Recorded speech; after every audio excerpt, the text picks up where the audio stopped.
السلام عليكم ورحمة الله وبركاته. أهلا بيكم معايا في فيديو جديد من رمضان كريم، وكل سنة وانتم طيبين، وإن شاء الله يا رب ينعاد عليكم وعلينا وعلى الأمة الإسلامية والعالم كله بالخير واليمن والبركات. زي ما تعودنا مع بعض إن كل سنة يا رب وانتم طيبين يكون معانا موديل فانوس رمضان جديد. والسنة دي شكل فانوسنا حاجة كده جميلة جدا، وحرفيا من بقايا الخيوط، سواء الفانوس نفسه بكل قطعه او كمان الحشو الداخلي هنحشيه كمان بالاصواف اللي بتكون متبقيه عندنا من اطراف الخيوط. اتمنى طبعا فيديو النهارده يكون سهل وبسيط عليكم، وكمان ينول اعجابكم. فضل ليس امرا، ما تنسوش اذا عجبكم الفيديو تدعموني بلايك وشير وسبسكرايب. يلا بينا نروح نشوف هنعمل مع بعض فانوس رمضان ازاي. بسم الله الرحمن الرحيم. نتعرف على القطعة اللي احنا محتاجينها لفانوسنا النهاردة. كل سنة يا رب وانتم طيبين. بحتاج ل24 قطعة من القطعة دي، اللي هي بتبتدي ب6 غرزة حشو، وبعد كده ببتدي اعمل تناقص بطريقة معينة هنشوفها دلوقتي مع بعض عملي، لغاية ما اوصل لنهاية السطر الاخير بيكون عندي 2 غرزة حشو. 24 قطعة من الشكل ده. هحتاج ل8 قطع مستطيلة بتبتدي ب6 غرزة حشو، وبفضل ارتفع 6 6 6 6 لغاية ما اوصل 10 سطور. بحتاج ل8 قطع منها. بحتاج 4 قطع مستطيلة طويلة بتبتدي ب6 غرزة حشو، بفضل ارتفع لغاية ما اوصل ل20 سطر رايح جاي رايح جاي رايح جاي ب6 غرزة حشو. زي ما احنا شايفين بحتاج ل4 منها. هحتاج ل8 قطع نصف دائرية، مش هنقول دائرية، لا نصف دائرية بالشكل دوت، وهنشوف طبعا بنشتغلها مع بعض ازاي. هي مجرد سطرين هنشتغلهم بغرزة العمود بلفة. اخر قطعة عندي هي بتكون قطعة المثلثة الصغيرة دي، هي بتكون بالظبط نفس الشكل او التركيبة دي، مع طبعا ان عدد السطور بيكون اقل. هي بتكون جزء ايه في الفانوس من فوق، وممكن على فكرة ما تعملوش خالص لو انتي مش حابة. هنستخدم بقايا الخيوط من خيوط صوف متوسطة السمك مع إبرة رقم 3.5 مليمتر. طيب يا رندا، احنا نقدر أو ممكن نستخدم أي نوع أو سمك خيط احنا حابينه؟ طبعا تقدري تستخدمي أي سمك خيط انت حباه من بقايا الخيوط، سواء خيوط سميكة أو خيوط رفيعة، خيوط قطن أو صوف أو أي نوع انت حابة تشتغلي بيه. اشتغلي بنفس الأعداد اللي هنشتغلها مع بعض النهاردة وبنفس الطريقة، بس طبعا هيكون مع اختلاف سمك الخيط، وحجم الإبرة يكون مناسب لسمك الخيط اللي تشتغلي بيه. بسم الله الرحمن الرحيم. زي ما قلنا مع بعض بشتغل بخيط صوف متوسط السمك مع إبرة 3.5 مليمتر. عاوزة أقول لكم على حاجة بردك، لو هتستخدمي بقايا الخيوط لازم كل القطعة اللي بتشغليها تكون بسمك خيط واحد وتكون بحجم إبرة واحد. يعني ما ينفعش إن انتي تشتغلي قطعة بخيط يكون أقل من قطعة، أرفع من قطعة، والقطعة التانية بخيط يكون أسمك منها، فالقطعة معاكي هيكون أحجامها مختلفة ومش هتعرفي تشبكي الفانوس مع بعض. فلازم يكون كل بقايا الخيوط تكون عندك بسمك خيط واحد، مش لازم يكونوا نوع واحد، بس الشرط ان هو يكون سمك واحد مع حجم ابره واحده بتستخدميه لكل القطع اللي بتشتغليها. بسم الله الرحمن الرحيم. نبتديها بالقطعه الصغيره دي ونشوف هنشتغلها مع بعض ازاي. بسيب مسافه من الخيط وابتدي الف الخيط حلقه على الهواء. انا كل القطع عندي هنا جاهزه كامله، مش ناقص اي حاجه، انا بس مجرد ان انا بشرح قدامكم القطع قبل ما نبتدي نقوم تشبيك الفانوس. بعد ما عملت لفه حلقه على الهواء بدخل داخل الحلقه دي، الف الخيط واخرج منها. بسم الله الرحمن الرحيم. طرف الخيط بشده بقى في عقدة البداية. في البداية قطعتي دي بتبتدي بسلسلتين، 1 2، وهرتفع كمان سلسلة التالتة اللي بتكون سلسلة ارتفاع. هسيب السلسلة رقم 3 وبشتغل على سلسلتين دون غرزتين حشو. بيكون عندي على الإبرة حلقة، بسيب بقى السلسلة الأولى وبروح للتانية في الباك لوب، أدخل في الحلقة الخلفية أشغل غرزة حشو، واللي بعدها كمان غرزة حشو. كده بيكون السطر الأول عندي خلص. بسحب معايا خيط البداية دوت فوق كده، وفي نفس المكان اللي واقفه فيه ببتدي ارتفع سلسله. هلف شغلي الناحيه التانية وابتدي اسحب خيط البدايه دوت اشتغل عليه اول غرزه وتاني غرزه. بشتغل في السطر كله بقى تزايد، وانا ما عنديش غير غرزتين اصلا، فبالتالي بشتغل اول غرزه فوقيها 2 تزايد، 1 وكمان مره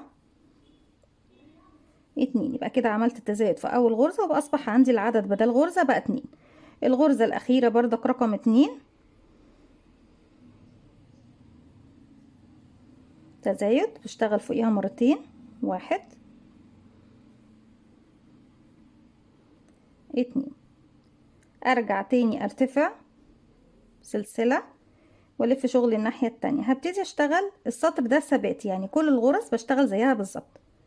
بسم الله كده، 1 2 3 4. السطر الاخير برتفع سلسلة، هلف شغل الناحية التانية. طبعا الخيوط بالشكل ده بكون وصلت لنهاية الشغل، بقص الخيط ده خلاص. انا ببتدي بقى ايه، انضف القطعة بتاعتي، مش محتاجة الخيط ده فببتدي اقص. بقايا الخيوط بنحشي بيها الشغل بتاعنا طبعا طول ما احنا شغالين، بدل الفايبر والقطن. السطر ده بيكون فيه تزايد، بيكون فيه عندي تزايد في اول غرزة وبيكون فيه تزايد في اخر غرزة، اما الغرزتين اللي في المنتصف بشتغلهم بشكل طبيعي بدون تزايد. بشتغل كده فوق اول واحدة، بسم الله، واحد، كمان مرة، اتنين، ارجع اشتغل في الغرزة اللي بعدها غرزة، اللي بعدها غرزة، الاخيرة انكريز يعني بشغل فيها تزايد، يعني بشغل فوقيها مرتين كده، واحد، كمان مرة، اتنين. في الحالة دي بيكون عندي خلاص الشكل المثلث الصغير زي ما احنا شايفين. دي القطعة اللي بتكون فوق في اعلى الفانوس. هبتدي بقى في المرحلة دي اسحب الخيط واسحب 10 سنتي، وبعد كده بقص الخيط، وبعد كده بإبرة التنظيف ببتدي ايه انضف داخل الشغل. دي بتكون القطعة اللي بحتاج منها 8 وحدات. طيب تعالوا نعمل قطعة تانية اهي. القطعة اللي بتكون عندي قطعة مثلثة بس اكبر شوية. القطعة دي بتبتدي ب6 غرزة حشو، وبعد كده ببتدي اشتغل هنا زي ما احنا شايفين اهو، لغاية ما بشتغل 3 سطور كمان بعديها. يعني السطر الاول والتاني والتالت والرابع بيكونوا بنفس العدد 6.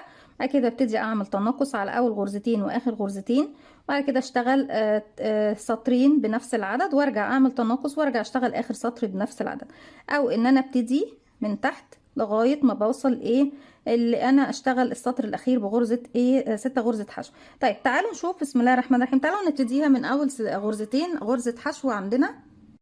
نبتديها بان احنا يكون عندنا في البداية 2 غرزة حشو، فاما انك تبتدي ب7 سلسلة وتشتغلي 6 غرزة حشو، او وتبتدي تشتغلي بالطريقة اللي شرحتها معاكم، او بتشتغلي زي ما هنشتغلها مع بعض دلوقتي، يعني ممكن تشتغلي من فوق او من تحت.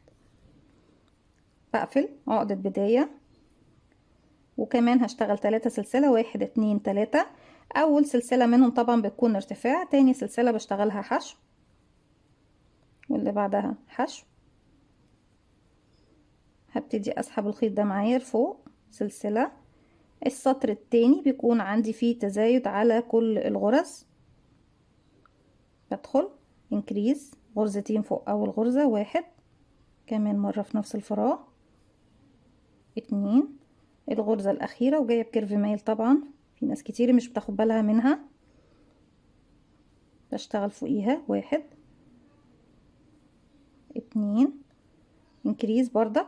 طيب السطر اللي جاي والسطر اللي بعده كده سلسلة، وبشتغل واحد بدون تزايد، اتنين، تلاتة، أربعة. السطر اللي جاي كمان سلسلة واللي في شغل الناحية التانية وثبات بردك، واحد، اتنين، تلاتة، أربعة. السطر كمان اللي جاي 3 سطور ثبات بدون تزايد بنفس العدد، 4 غرزة حشو، واحد، اتنين، تلاتة، أربعة. السطر اللي جاي بيكون فيه تزايد، بشتغل تزايد في أول غرزة وآخر غرزة، سلسلة ارتفاع، واللي في شغل الناحية التانية انكريس في أول غرزة، انكريس في آخر غرزة، يعني تزايد في الأول وفي الآخر، واحد، وكمان مرة، اتنين.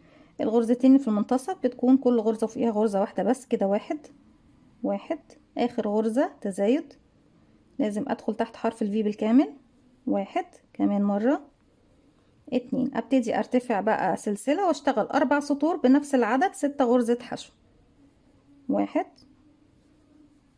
اتنين، تلاتة،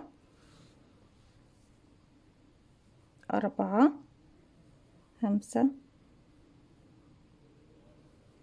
ستة. ده أول سطر. تاني سطر سلسلة واللي في شغل الناحية التانية واشتغل عليهم 6 زيهم،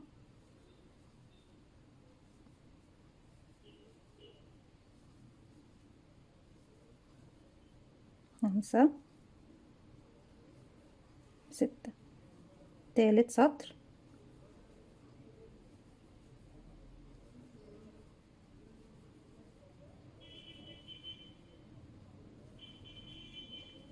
رابع سطر والأخير كده بقى معانا 10 سطور، واحد، اتنين، تلاتة، أربعة، خمسة، ستة. بالشكل ده اصبح معايا كده زي ما احنا شايفين. بلف الخيط بقى، ببتدي اقص الوحده بتاعتي الخيط وانضف الخيوط داخل الغرز. بتكون دي الوحده المثلثه اللي احنا شايفينها اهي. بحتاج منها كام؟ بحتاج منها 24 قطعه. طيب دلوقتي فاضل لنا ايه؟ فاضل لنا الجزء ده والجزء ده والجزء ايه الدائري. تعالوا بقى نعمل مع بعض القطعه الدائريه. انا زي ما قلت لكم طبعا انا كل القطع مجهزاها، بس ايه حبيت ان احنا نشتغلها مع بعض بحيث بردك نكون عارفين بنشتغلها مع بعض ازاي. الفكرة والله مفيش ابسط واسهل منها. هبتدي بقى المرة دي هشتغل دائرة سحرية على 2 من الاصابع. بسيب مسافة من الخيط والف الخيط حلقة على الهواء بالشكل ده على ايدي، وبعد كده اعمل الخيط عكس بعضه والف تاني للخلف والف ايدي الناحية التانية. تكون عندي هنا حلقتين. تاني هكرر، بسيب مسافة من الخيط وعلى 2 من الاصابع ببتدي الف ايدي بالشكل ده وارجع للخلف واجي تاني للامام. بجيب الخيط عكس بعض وارجع تاني للخلف. هلف ايدي الناحية التانية. تكون عندي هنا حلقتين. بدخل تحت الحلقة الاولى وبسحب من تحتها الحلقة التانية. بلف ايدي واخرج الخيط من على ايديا واحدة واحدة. طرف خيط البداية بحافظ عليه اقفل لي الدائرة السحرية في النهاية. اما طرف الخيط المتصل بالشلة ببتدي ارفعه على ايدي عشان اشتغل. انا ما اقدرش اشتغل داخل الدائرة السحرية قبل ما اقفلها. اقفلها ازاي؟ بيكون عندي على الابرة حلقة، بلف الخيط وبخرج منها كده. في اللفة اللي انا خرجتها دي كونت لي سلسلة. السلسلة دي هزود عليها كمان سلسلة وهعتبرهم هما الاتنين مجرد سلسلتين ارتفاع. لو الدائرة السحرية واسعة ومش عارفة تشتغلي، شد خيط البداية شوية، ضيقيه سنتر او مركز الدائرة. هبتدي داخل الدائرة السحرية اكون 10 غرزة عمود بلفة. ازاي بقى بشتغل غرزة العمود؟ بيكون عندي على الابرة حلقة. بسم الله الرحمن الرحيم. بلف لفة واحدة لان عمود بلفة واحدة اصبح معايا حلقتين. هدخل فراغي اسحب الخيط واخرج معايا كده على الابرة 3 حلقات. هلف الخيط واخرج من 2، اتبقوا 2 هلف الخيط واخرج من 2 3 4 5 6 7 8 9 10. كونا 10 غرزة عمود. ببتدي اشد بقى خيط البداية، اقفل منتصف او مركز او سنتر الدائرة. خيط البداية ارفعيه معاكي بالشكل ده، ضيفيه على خيط طبعا اللي انتي بتسحبيه وبتشتغلي بيه. ابتدي في المرحلة دي ارتفع سلسلتين 1 2 والف شغل الناحية التانية. هجيب بقى خيط البداية ابتدي اشتغل عليه. اول غرزة بشغل فوقيها غرزة واحدة بس، عمود بلفة واحد بس، واخر غرزة بردك عمود بلفة واحد بس. بقية الغرز بيكون عندي فيها تزايد، يعني غرزتين فوق كل غرزة. 1 وكمان مرة 2، ارجع الغرزة اللي بعدها انكريس تزايد 1. تزايد يعني بشتغل في الفراغ الواحد مرتين. 2 اللي بعدها 1 2 اللي بعدها 1 2 اللي بعدها كمان 1 2. وأعد بقى الغرز بتاعتي كده 1 2 3 4 5 6 اللي جاي رقم 7 لسه تزايد 1 2 8 تزايد 1 2 9 تزايد بشتغل فوقيها مرتين 1 2. اخر غرزة عندي بدون تزايد هي غرزة واحدة بس، 1 عمود بلفة زي ما احنا شايفين. يبقى اول غرزة واخر غرزة واحدة بس، اما الغرز اللي في المنتصف بيكون فيها تزايد. في النهاية طبعا الخيط دوت ببتدي اقصه، انا اشتغلت عليه خلاص ثبته. والخيط الاخير ببتدي الف الخيط واخرج من الحلقة دي واسيب 10 سنتي، وبابرة التنظيف بعد ما بقص ببتدي اخيط داخل الغرز. كده بقى عندنا الجزء ده والجزء ده الاتنين بنفس الطريقة هي بنبتديها، لكن بنرتفع في قطعة منهم 20 سطر والتانية برتفع فيها 10 سطور. بسم الله الرحمن الرحيم. ببتدي الف الخيط حلقة على الهواء، بدخل داخل الحلقة اسحب الخيط واخرج منها. طرف الخيط بشده بقى في عقدة البداية. هرتفع 7 سلسلة 1 2 3 4 5 6 7 دي الست سلاسل بشتغل عليهم 6 حشو. اما الغرزة رقم 7 فدي الغرزة اللي انا ايه ببتدي ارتفاعها كسلسلة ارتفاع. هدخل في كل غرزة بعد ما بسيب الغرزة الاولى اشتغل كده 1 2 3 4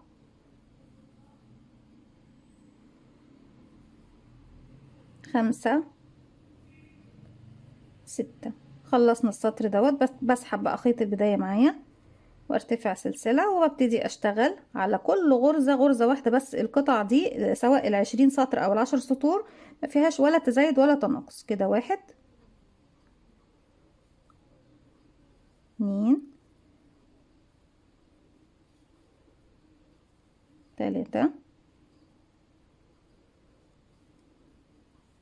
4 5.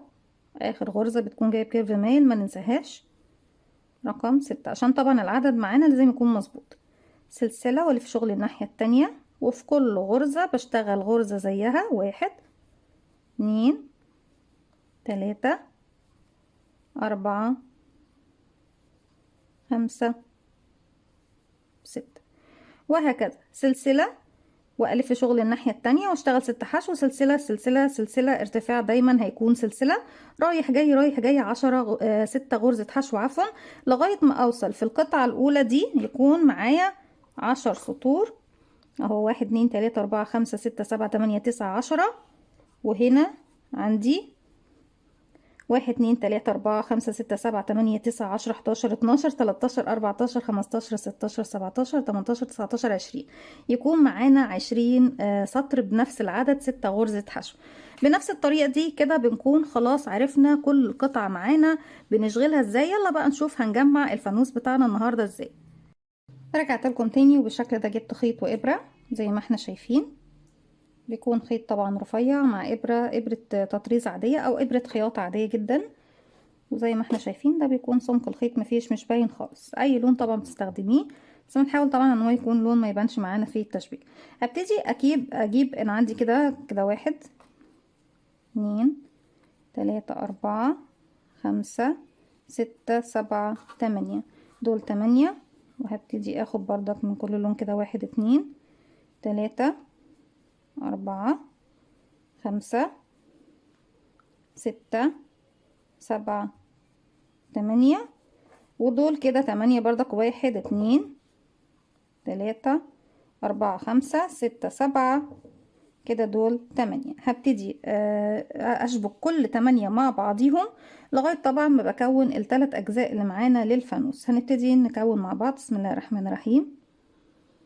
هجيب القطع بتاعتي زي ما احنا شايفينها. الوش القطع بيكون هو طبعا الوش النظيف. اي وش يكون فيه عندك خيوط باينة هتخليه من داخل الشغل. هنبتدي نجيب وش القطع مع بعضها بالشكل ده وهبتدي على وش القطع ابتدي ايه اشبك. في البداية بس هدخل من الخلف كده اثبت الخيط ايه بتاعي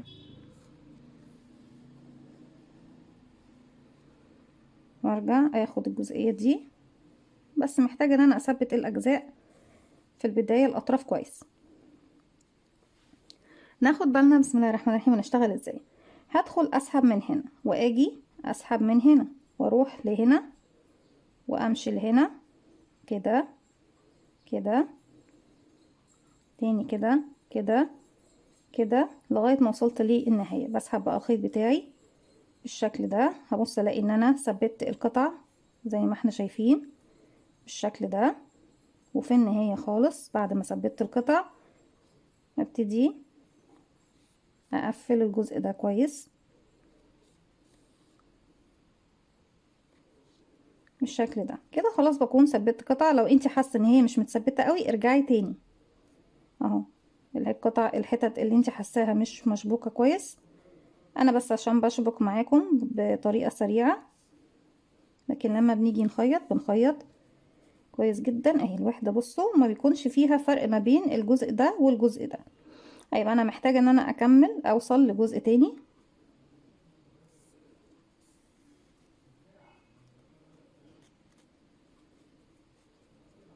بالشكل ده. وصلت للجزئيه دي محتاجه اشبك واحده تانية فيها.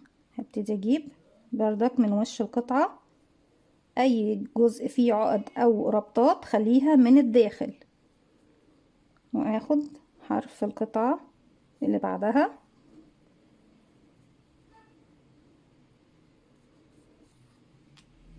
كويس جدا مع بعض. اظبط طبعا اطوال الوحدة معايا،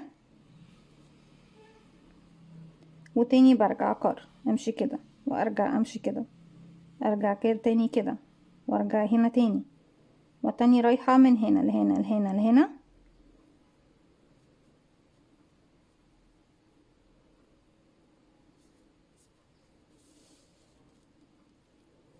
بالشكل ده. بصوا اهي لما انا من اول مرة اهي لما خيطتها بشكل هادي ومشينا واحدة واحدة وما سيبناش اي ثغرات او فراغات، خلاص اتخيط معايا كويس. بوصل النهاية بثبت القطعة بتاعتي كويس جدا اهو بالشكل ده. لو معايا لسه الخيط يكفي همشي بقى كده، امشي الحتة دي وبعد كده اجيب قطعة تانية وابتدي اشبك الوحدات بتاعتي كلها في بعضها لغاية ما اكون 8 قطع. هكمل بقى لغاية ما اوصل ل 8. هشبك ال8 دول وال8 دول واكمل بقية ال8 دول، وفي اخر قطعة هرجع لكم نشوف هنقفلها مع بعض ازاي. رجعت لكم تاني زي ما احنا شايفين كده، جمعت الجزء ده وجمعت الجزء ده زيه بالظبط وجمعت الجزء دوت، وهوريكم كمان ازاي بنبتدي نقفل اخر قطعة مع بعض هي بنفس الطريقة زي ما احنا شبكناها مع بعض. وجمعت الاجزاء المستطيلة بردك كل 8 مع بعض. عندي كده 1 2 3 4 5 6 7 8. كمان الجزء الصغير كل 8 مع بعض زي ما احنا شايفين بالشكل ده. وكمان جمعت الاجزاء اللي بتكون عندي نصف دائرية، هنشوف دلوقتي مع بعض نجمعها ازاي في اخر قطعة هنشتغلها مع بعض. نبتدي بس نقفل الجزء اللي احنا ناقص معانا.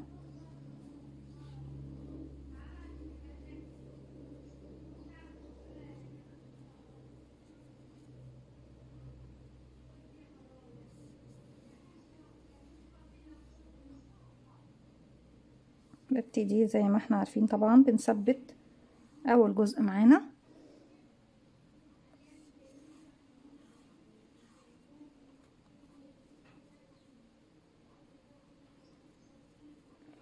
اي بقايا خيوط او تنظيف او عقد انتي مربطة الخيوط خليها من داخل الشغل.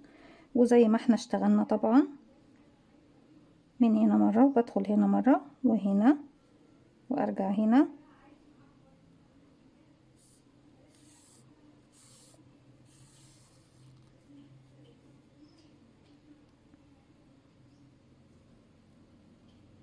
وبشبك على وش الظهر وش الشغل مش ظهر الشغل.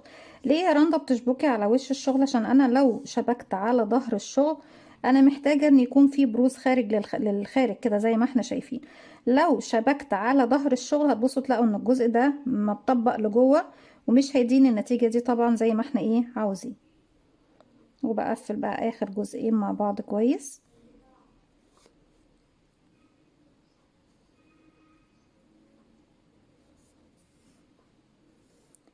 في النهاية طبعا انت ممكن تزيني بالجزء الشراشيب اللي احنا كنا شغالينها مع بعض قبل كده، الخاصة طبعا بتزيين الفوانيس، او ممكن تزينيها بسترس او اي فصوص او خرزات عندك او ترتر. تبتدي تزيني الجزء الاخير زي ما احنا هنعمل مع بعض كده. طبعا بكون خلصت الاجزاء بتاعتي كلها شبكتها بالشكل ده. هنعرف طبعا اماكن الاجزاء دلوقتي شكلها ايه. ابتدي اشبك بقى الاجزاء الدائرية النصف دائرية عشان اكون بس اكتر. هجيب هنا زي ما احنا شايفين طرف الوحدة المستطيلة مع طرف الوحدة النصف دائرية، ابتدي اثبتهم بس مع بعض. وببتدي رايح جاي امشي اشبك بقى الجزء المستطيل بالجزء اللي هو نصف دائري معايا. بلف اللفة اللي هي طبعا الجزء الدائري ده.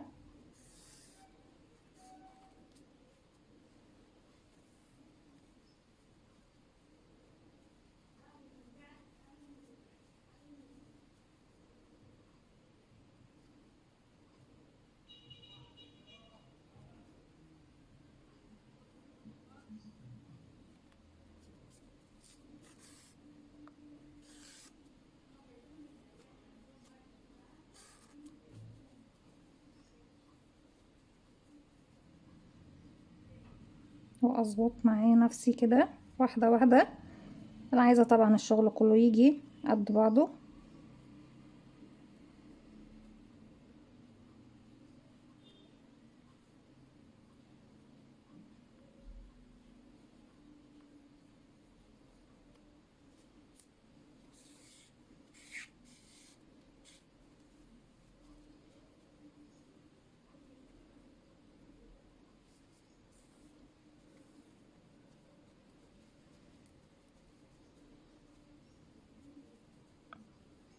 نظبط بالشكل ده، وفي النهاية طبعا لازم نثبت اخر جزئين مع بعض بحيث ان هي ما تفكش معايا حاجة خالص. زي ما احنا شايفين بالشكل ده. طيب محتاجة ان انا اثبت الجزء التاني. بمشي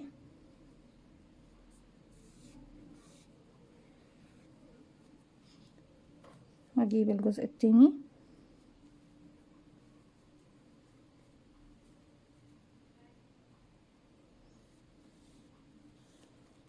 وابتدي بردك اثبت الحروف.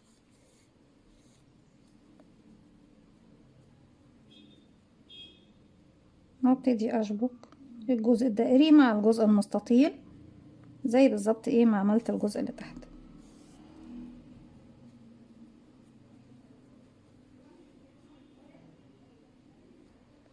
لو محتاجة انك تشبكيها بدبابيس في البداية اشبكي بدبابيس وبعد كده خيطي. ان هي عامة وانتي شغالة كده انتي بتظبطي القطعة بتاعتك زي ما احنا ايه شايفين.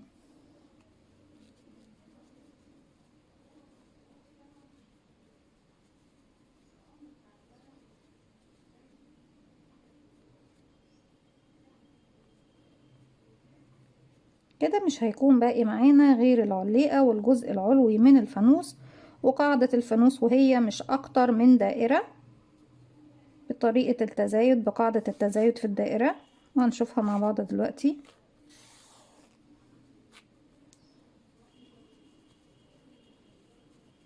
مظبوط شغلي زي ما احنا شايفين بالشكل ده اهو.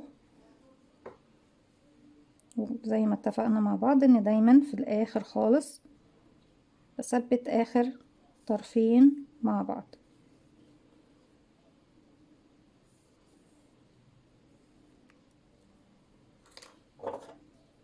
نبتدي نشتغل مع بعض. قبل ما نبتدي نثبت بقية الاجزاء ونفنش الفانوس بتاعنا نبتدي بس نشتغل مع بعض الجزء الدائري اللي هي طبعا بتكون قاعدة الفانوس. قاعدة فانوس بس دلوقتي ايه احنا هنبتدي نشبكها بالخيط وبالإبرة. ببتدي اشتغل الجزء الدائري ده وبالخيط وبالإبرة. انا طبعا بسيب جزء من الخيط بحيث ان انا ابتدي اخيط القاعدة بتاعتي كلها في داخل القاعدة دي قبل ما ابتدي ايه ان انا اشبك بقية الفانوس. طيب تعالوا نشوف هنبتدي نشتغل مع بعض القاعدة مع بعض ازاي. بسم الله الرحمن الرحيم. بنبتدي نكون دائرة سحرية، وداخل الدائرة السحرية ببتدي اشتغل 12 غرزة عمود بلف.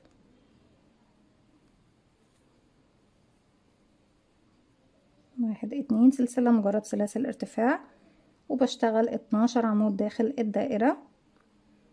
1 عفوا 1 2 3 وبكمل لغاية ما يكون معايا 12 عمود بالشكل ده. بقى معايا 1 2 3 4 5 6 7 8 9 10 11 12. هقفل الدائرة وفوق اول عمود اشتغلته بدخل واضيف معايا خيط البداية بحيث ان انا اشتغل عليه واخفيه، وبقفل بغرزة منزلقة.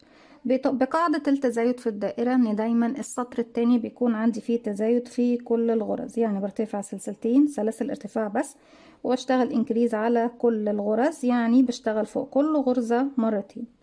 1 كمان مرة 2 والغرزة اللي بعدها كمان 1 كمان مرة 2 وتزايد على كل الغرز لغاية ما اوصل لنهاية السطر. زي ما احنا شايفين كده كان عندي تزايد على كل الغرز. في اخر السطر ببتدي اروح لاول غرزة اشتغلتها. لو خيط البداية لسه متوفر معاكي او موجود معاكي اسحبيه خلاص، بقى ايه قفليه واخفيه خالص تحت الغرز. هبتدي ارتفع سلسلتين والسطر اللي جاي لسه مستمرين تزايد. بشتغل فوق اول غرزة مرة واحدة بس يعني عمود. بعد كده الغرزة رقم 2 اللي هي بتكون اخر واحدة عندي في التزايد، بشتغل فوقيها انكريز يعني تزايد، يعني بشغل فوقيها مرتين، واحد كمان مرة في نفس الفراغ، 2، برجع تاني اكرر غرزة، واللي بعدها اخر واحدة في التزايد اللي تحت بيكون فيها 2 غرزة يعني تزايد، يعني بشتغل عمود عمودين عمود عمودين عمود عمودين لغاية ما بوصل لنهاية السطر. هكمل وارجع لكم. رجعت لكم تاني، وفي نهاية السطر بقفل فوق اول غرزة اشتغلتها بغرزة منزلقة، وببتدي ارتفع سلسلتين، والسطر ده بنشوف بقى اخر غرزة فيها التزايد في الغرزة رقم كام من تحت. هلاقي عندي هنا دي 1 2 رقم 3، لان انا كنت طبعا بشتغل غرزة وغرزتين مع بعض في فراغ واحد. لما انا هاجي اعد بعد كده واحدة، واللي بعدها اللي هي اول واحدة في التزايد بشتغل عليها واحدة، اخر واحدة في التزايد هي اللي ببتدي اشغل عليها تزايد. معنى ان هشتغل عمود عمود عمودين عمود عمود عمودين انكريز في الغرزة رقم 3، وهكذا برتفع كده عمود وعمود انكريز يعني تزايد في الغرزة رقم 3، بشتغل فيها مرتين، وبكرر دوت لغاية ما بوصل لنهاية السطر في نفس الطريقة زي ما احنا شايفين. زي ما احنا شايفين بيكون دي النتيجة القاعدة معايا اهو بالشكل ده. ببتدي بعد كده بقى اثبته، اخيطه بالخيط والابره زي ما احنا طبعا خيطنا كل الاجزاء. هبتدي امسك الجزء ده مع الجزء ده وابتدي اخيطه بالخيط والابره، هثبتها وارجع لكم نكمل مع بعض. رجعت لكم تاني كده خلاص، بكون ثبت القطعة اللي تحت اللي هي بتكون القطعة الدائرية، وفي نفس الوقت حشينا وبنقوم بحشو الفانوس بالفايبر او ببقايا الخيوط او بالقطن، اي شيء متوفر عندك بتقومي بحشو الفانوس بيه. وطبعا زي ما احنا شايفين، وانا بتعمد دايما ان احنا لما بنيجي نحشي اي شغل اميجرومي ان انا بحشيه احيانا كتيرة قدامكم ببقايا الخيوط، علشان خاطر البنات الكتير اللي بيكونوا متضايقين طبعا ان بقايا الخيوط بتكون موجودة عندهم كتيرة يعني بتترمي مش بتستهلك في اي حاجة. طيب هنبتدي بقى دلوقتي نثبت الاجزاء الباقية بتاعتنا. ان انا طبعا الجزء اللي تحت ده كان الجزء اللي فيه 6 غرزة حشو من تحت والاتنين حشو من فوق. هنا بقى العكس، هيكون عندي الجزء اللي فيه 2 مشبوك فيه الجزء اللي فيه 2 عندي هنا، والجزء ده هو اللي بيكون زي ما احنا شايفينه فوق كده، وفوقي بيكون الجزء اللي هو المستطيل، بشبك طبعا كله بالخيط وبالإبرة، وفوقيه بيكون الجزء الأخير عندي هنا زي ما احنا شايفين بالشكل ده. اعتقد بس اتمنى يكون واضح اهو، اتمنى تهيألي ان هو واضح كده. بيكون طبعا بالخيط وبالابره بشبك كل الاجزاء دي مع بعضها، وفي النهايه خالص طبعا ببتدي اشبك الجزء ده، هشبك الجزء ده والجزء ده والجزء ده بالخيط وبالابره، وارجع لكم تاني نكمل مع بعض. رجعت لكم تاني، وزي ما احنا شايفين الفانوس بتاعنا يعني يكاد يكون حرفيا خلاص انتهى. بصوا، فانوس من الموديلات القديمة جدا الجميلة جدا جدا جدا، وحرفيا من بقايا الخيوط زي ما احنا شايفين. وطبعا في النهاية بس بعد ما نشغل الجزء الأخير ببتدي أضيف الجزء ده فوق كده زي ما احنا شايفين، بنبعده بس شوية، وبعد كده بنبتدي نشتغل آخر جزئية موجودة عندنا في الفانوس اللي هي طبعا بتكون قمة الفانوس. في البداية بسيب مسافة من الخيط، بعد كده ببتدي أعمل عقدة بداية 1 2 3 4 5 6 7 8، ونشوف العلقة عايزينها قد ايه، 9 10، خليها 10 غرزة سلسلة، وزي ما انتوا حابين طبعا بتعملوها، لو عايزينها اطول زودوا عدد السلاسل. بقفل بغرزة منزلقة في اول غرزة اشتغلتها، وببتدي ارتفع سلسلة، وداخل السلاسل دي بس من جوه السلاسل نفسها مش على السلسلة نفسها، داخل الفراغ ببتدي اشتغل غرز حشو ايا كان العدد بتاعي. انا مش بعد عدد، انا كل اللي انا محتاجاه اني افضل اشتغل غرز حشو لغاية ما بملى الفراغ كله، حتى كمان بتاخرهم على بعض كده بحيث ان انا عايزاها تكون حلوة كده ومليانة غرز كتير. فطبعا بفضل اشتغل لغاية ما بملى القرص ده كله، بعد كده ارجع لكم تاني. رجعت لكم تاني زي ما احنا شايفين كده خلاص مليت القرص كله. ابتدي في اول غرزة بقفل بغرزة منزلقة، وابتدي بقى اسيب مسافة من الخيط، وبعد كده اقص واسحب الخيط عندي بالشكل ده. طبعا الجزء دوت دي هتكون العليقة، هنضيفها للجزء اللي هنشتغله مع بعض دلوقتي. هبتدي بسم الله الرحمن الرحيم، بكون دائرة سحرية وبداخل الدائرة السحرية هشتغل هشتغل 6 غرزة حشو بارتفاع سلسلة، وبشتغل 6 غرزة حشو. بسم الله الرحمن الرحيم. 1 2 3 4 5 6. في الاخر بشد خيط البداية زي ما احنا شايفين. ابتدي ادخل فوق اول غرزة اشتغلتها واقفل بغرزة منزلقة، ابتدي ارتفاع سلسلة واشتغل. السطر الجاي بيكون فيه تزايد، هشتغل حشو والغرزة اللي جاية فيها تزايد انكريز، يعني بشتغل مرتين 1 2 وارجع حشو واللي بعدها تزايد 1 2 وبعد كده حشو وتزايد 1 2. السطر اللي جاي بيكون سطر ثبات بنفس العدد هو هيكون مع عفوا بعتذر، هيكون معايا 9 غرزة حشو لاني عملت التزايد 3 مرات على ال6 اصبح معايا 9. برتفع بسم الله كده 1 اللي بعدها 2 بعدها 3 4 5 6 7 8 9. وبكده بنكون خلصنا السطر بتاعنا. بروح لأول غرزة اشتغلتها وبقفل بغرزة منزلقة. السطر اللي جاي فيه تزايد برتفع سلسلة وبشتغل حشو حشو تزايد وبكرر دوت لغاية ما اوصل لنهاية السطر. كده 1 كمان مرة في نفس الفراغ 2 وارجع تاني حشو حشو رقم 3 فيها تزايد 1 كمان مرة 2 وارجع كمان مرة رقم 3 حشو حشو تزايد 1 2. اصبح معانا 12 غرزة، هشتغل زيهم 12 غرزة من فوق والسطر اللي جاي ثبات بدون تزايد بنفس العدد.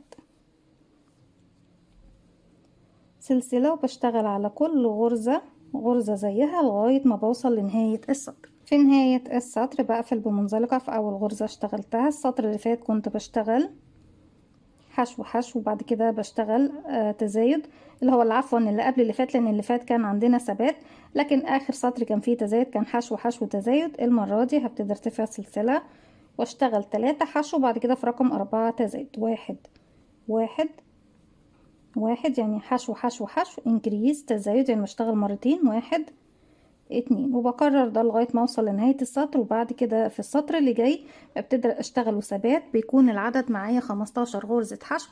هكمل السطر ده بالتزايد دوت وبعد كده هكمل كمان السطر اللي بعده وارجع لكم نكمل السطر اللي بعده.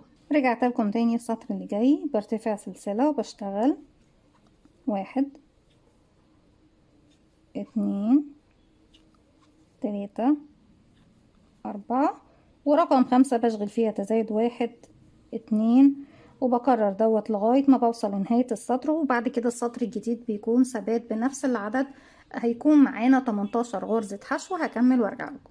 رجعت لكم تاني وهنا هنبتدي نعمل اخر سطر تزايد وبعد منه سطر ثبات. ببتدي اشتغل 1 2 3 4 5 ورقم 6 انكريز تزايد يعني بشتغل فيها مرتين 1 2 وبكرر دوت لغاية ما بوصل لنهاية السطر. وفي السطر اللي بعده بشتغل ثبات بنفس العدد. هيكون معانا احنا كان معانا 18 بنزود عليهم 3 بيكون عندي 21 غرزة حشو.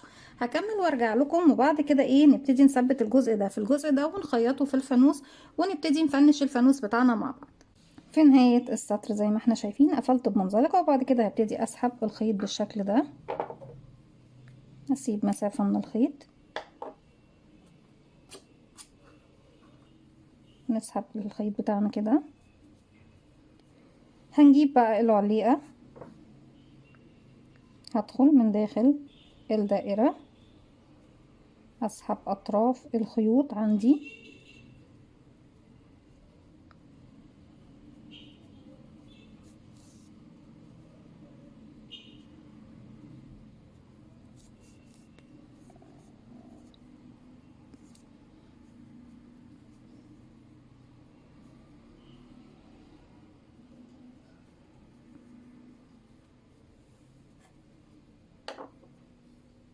وبإبرة خياطة تكون سميكة شوية.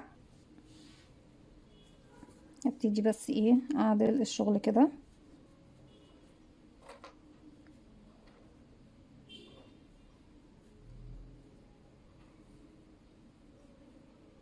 بعد كده هبتدي اثبت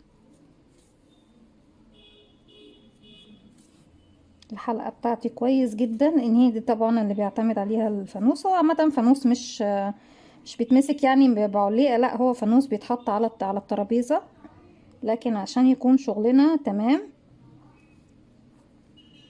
وما فيهوش اي مشكلة. بس كمان اهو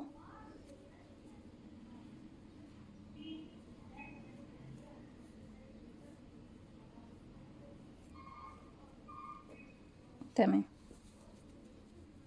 اعتقد بصوا مفيش اي مشكلة خلاص من ناحية العليقة. اطراف الخيوط دي كلها زيادة بتكون من ضمن الحشو بتاعنا.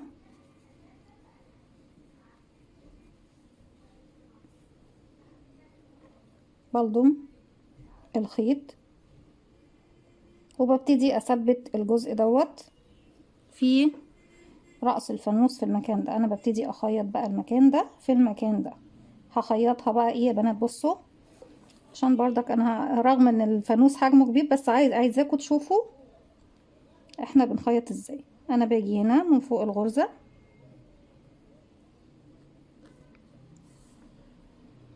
وبرجع تاني هنا اهو،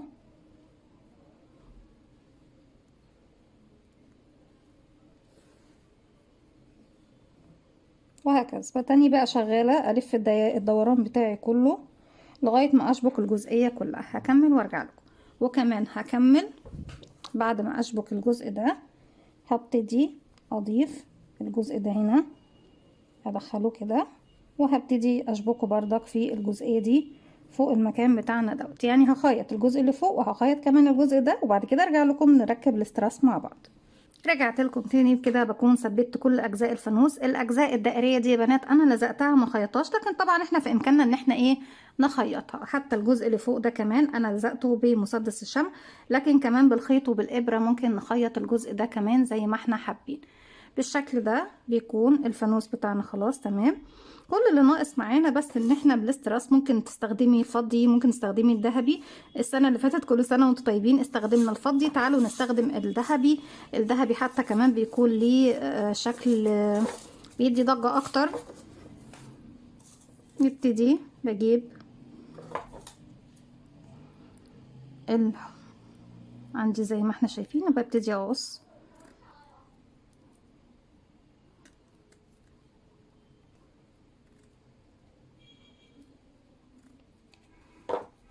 وعلى الاجزاء اللي هي بتكون يعني عندي هنا مثلا مكان الخياطة اهو بالشكل دائري، هبتدي الف على المكان ده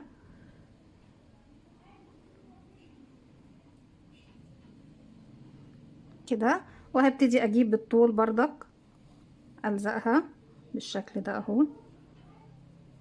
يعني اعتقد بالطول الاول وبعد كده نبتدي نعملها. ابتدي امشي كده وامشي كده زي ما احنا شايفين، وبعد كده بمسدس الشمع هنلزق بقى ايه. ببتدي اقصقص شرايط، ممكن تقصقصي بطول الشريط نفسه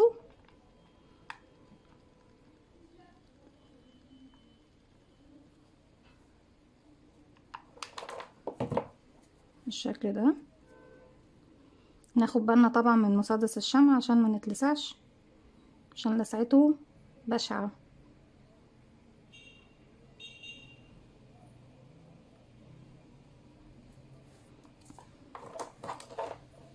يكون معانا حاجة حتى بس كده زي قلم او اي حاجة ابتدي اثبت بيها